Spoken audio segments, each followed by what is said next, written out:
That's The Clash, of course, from way back. When was that? About 81 or something that was? Oh, you asked me these questions. Well, you meant to know. You meant to be the music side of the show. I know. Well, I don't know everything. Never mind. Well, we'll guess. It's somewhere early 80s. 79. 79. Was it really 79? 79. Good Lord.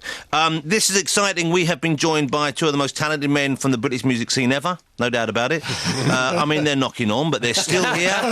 Colin, Blunstone and Rod Argent, collectively with a bunch of other fellas. They were known as the Zombies. They're back as the Zombies, which is great. Thank you so much for coming in. Oh, it's a pleasure. Absolute pleasure. Colin, lovely to meet you. Rod, lovely to meet you. Your new album out as well. They've got a new album called As Far As I Can See. What prompted you to get back together?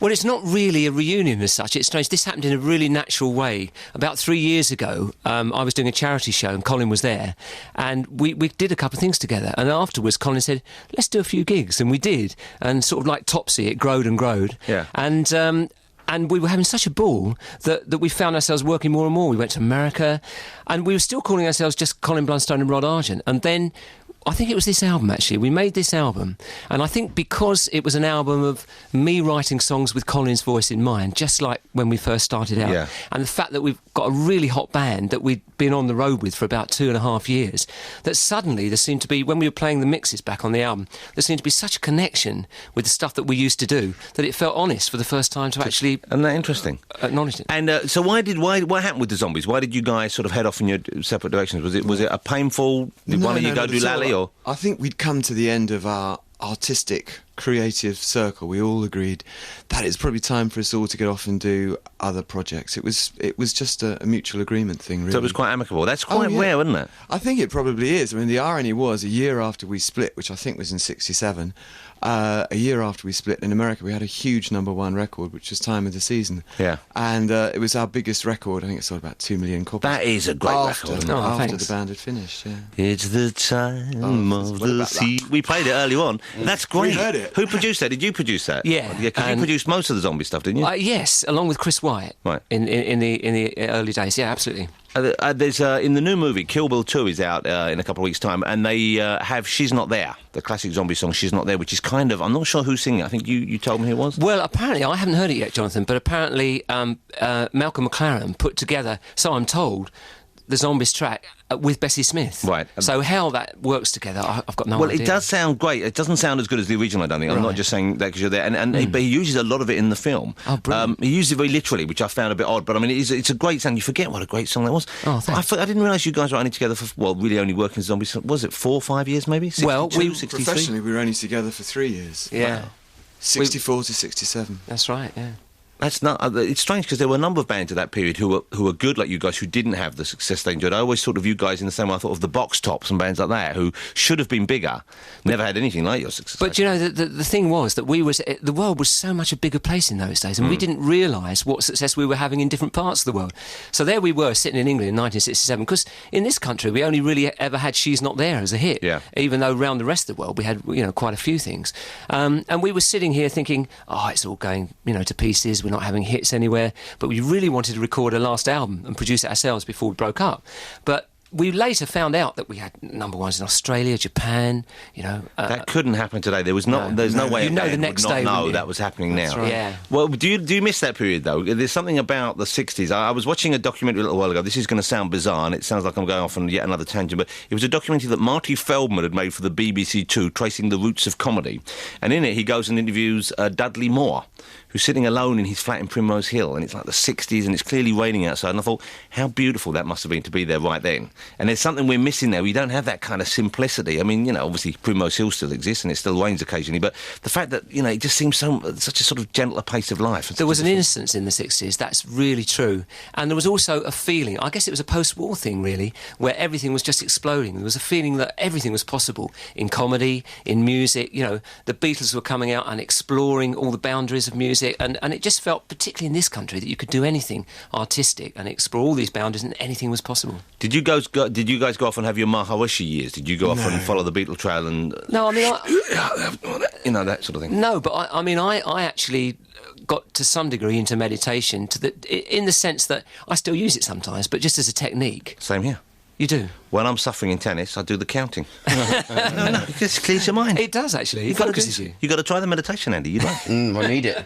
What sort of meditation do? You do the flickering candle? You do the counting down? It was the Maharishi thing. I mean, I never met the Maharishi, but I went along to the TM Centre at the time. Yeah. And I was given my mantra and a little bit of instruction. And then after a couple of weeks, I was out there on my own. And actually, it's a really good technique. I mean, really, meditation goes back, 2,000 more years. Donkey's years. Absolutely. Do you like the sound of the Tibetan bowls? I don't know. I've never been into the. I'm sorry. I love the sound of the Tibetan bowl. Colin, you with me on the Tibetan bowl? I have no idea what you're talking about. I cannot believe a man of your age, wealth and experience Steady. is still on the planet and you've never enjoyed the Tibetan bowl. Well, it's true, I'm afraid. Well, I don't want to spoil the surprise for you, but don't get yourself one between now and Christmas.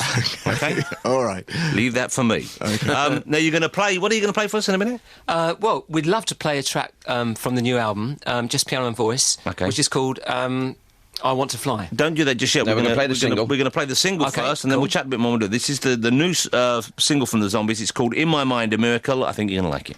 If only I were in the Lyme Regis area, I would go and see the Zombies playing there live tonight. Do you know where it is in the Lyme Regis If you are area? lucky enough to be anywhere near in the Lyme Regis area, you can go and see the Zombies live tonight. Do you know what the That would be a venue great is in night Lyme out. Regis? No idea. Okay, it's what theatre? The Marine Theatre. It's the Marine Theatre. Theatre. Even the theatre sounds lovely. Yeah. I wonder if they sell ice. That's where they filmed French Lieutenant's Woman down there. They did. Yeah. On the Cob. On the Cob. All right.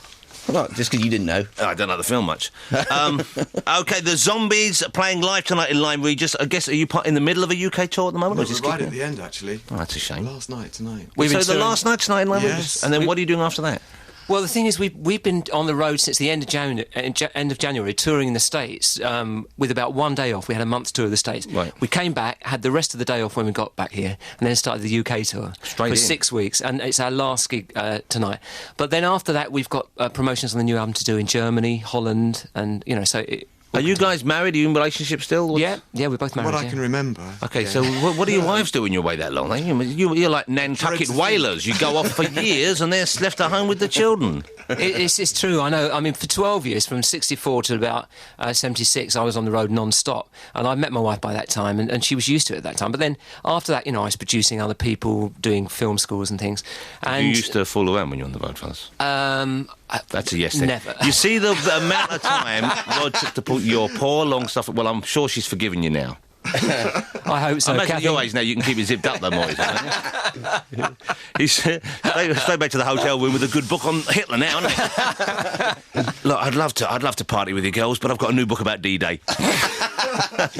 That's the great thing about growing old, isn't it? I'll tell you what, one thing that's really true is that the show on stage has as much energy. It's just the same as whenever we were there in the 60s and 70s. But after the show, there's much less rock and roll goes on. After the show, there's a death rattle coming out. They straightened a couple of bath chairs and wheeled up to the bedroom. The Zombies, Colin Blunstone and Rod Argent. Rod, I liked Argent. That was the band you Great. formed after. Thank you, yeah. And then you had a sort of solo career for a little while as well, Yeah. didn't you? I remember you bought a kind of like slightly reworked version of Gymnopodes. That's right, Number 2 yeah. out, I believe. Was it number 2? Yes, it was. Eric yeah. Sattler's I actually bought that as a 7-inch single, and it earned me the respect of my father because we were watching a quiz show on TV, Ask the Music, well, what tune is that or something, one of those quiz shows that BBC Two used to have all the time. And they played a tune, and I said, very nice, Gymnopodes number 2, Eric Sattler. And my dad said, look, if you can't say something sensible, don't say anything at all, thinking I'd made it up. And then Mr. Robinson, whoever it was, doing the quiz show, went, yeah, it's Gymnopodes number 2. And I just went, I rest my case, and that's it. Left the room in a superior and haughty manner, and it's only thanks to Mr. Argent here, so thank And you you're for the that. man you are today, partly due to that. I wouldn't go that far, but there you go. All right, the Zombies, Colin Blunstone and Rod Argent are going to play live for us right now. Is this, as far as I can see, you're going to play? No, it's a song called I Want to Fly. But this is on the new album. On the new album, we've got a 21-piece string section on the new album, and on 7 of the tracks, and on this track, but we couldn't get them all in the studio today, No. so it's just the two of us. Well, this is. I've heard a little bit. It sounded great beforehand. Relax, enjoy yourself. If you're in Lyme Regis, you can hear more of this live tonight. Here you go, fellas.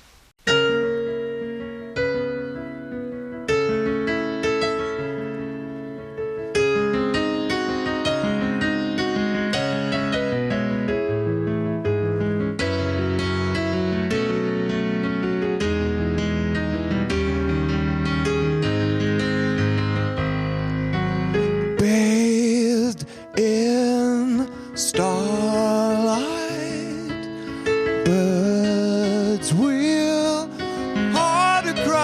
sky.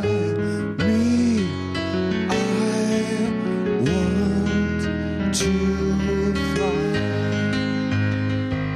And the days go so slow with no way to satisfy. I just must break free, 'cause I want to fly. Leave the ordinary world and say goodbye. Kiss the earth and make a wish and say a prayer for the only one.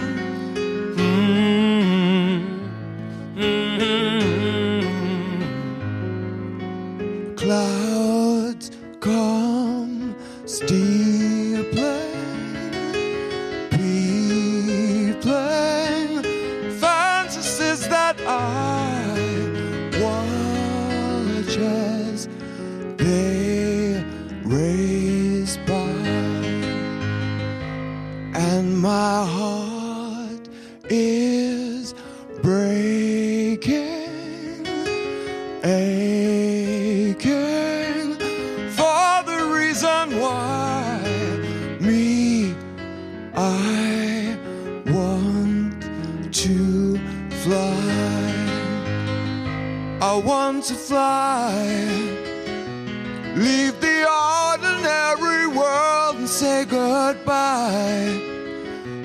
Catch the wind and kiss the sun and make a prayer for the only one.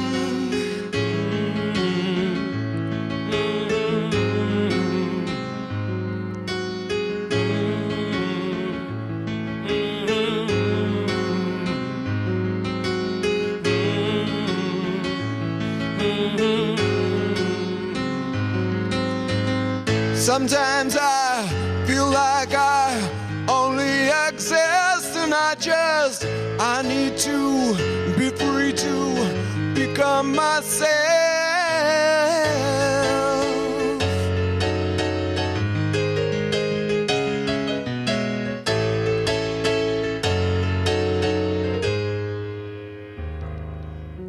Some lay sleeping deep inside a lullaby. Me, I want to fly, and my heart is breaking. That sounded great. Didn't that sound great? Yeah, beautiful. Wow, it sounded like I was thinking that should be like on a film soundtrack as well, or something like that. Well, that'd be good.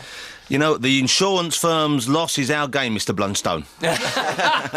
You know, he was an insurance clerk for a couple of years. Was he? Yeah. I didn't know that. Imagine going there getting insurance, and he'd Yeah. say, I want to cover my wife. Go, yeah, she's not there. Just dropping names, trying to get you there. She's not there. Yeah, he'd say, well, did you just cover me all year? Well, it's the time Time of the season. You know, hoping you'd say, weren't you in the... I bet it was desperate.